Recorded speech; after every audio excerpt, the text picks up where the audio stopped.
My name is Staff Sergeant Luiza Pereira. I'm a surgical technologist here at Keesler Air Force Base at the Medical Center.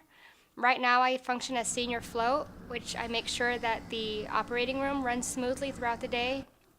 I make sure that it's scheduled appropriately with nurses and techs. I make sure that every room and every surgical operation that we do has the appropriate equipment and the instrumentation that we need, and make sure that the day runs as smoothly as possible, because a good day for us is a good day for our patients.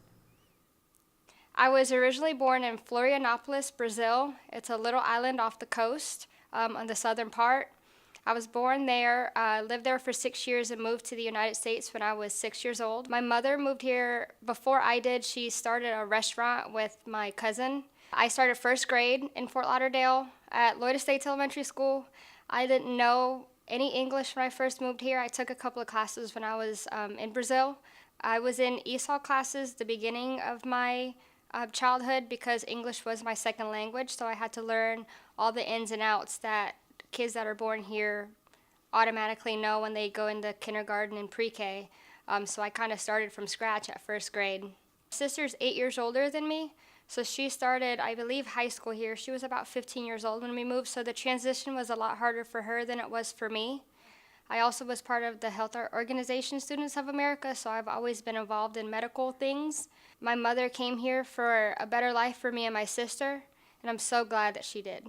When I went to basic training, I was actually 25 years old, so I was on the older side of the girls that were there with me at BMT. I remember during BMT, during the last weeks, we finally got our jobs, and I found out that I was going to be a surgical technologist, and I was ecstatic. One of the most influential people in my life is definitely my mother. She is the most hardworking, compassionate, smart, strong person that I've ever known. She worked hard. She worked 2 jobs growing up and went to school at night to learn English. Everything that she did growing up, all the struggles she went through, was all for my sister and I will never ever forget that, and I hope that I can be half the mother for my kids one day that my mother was for me.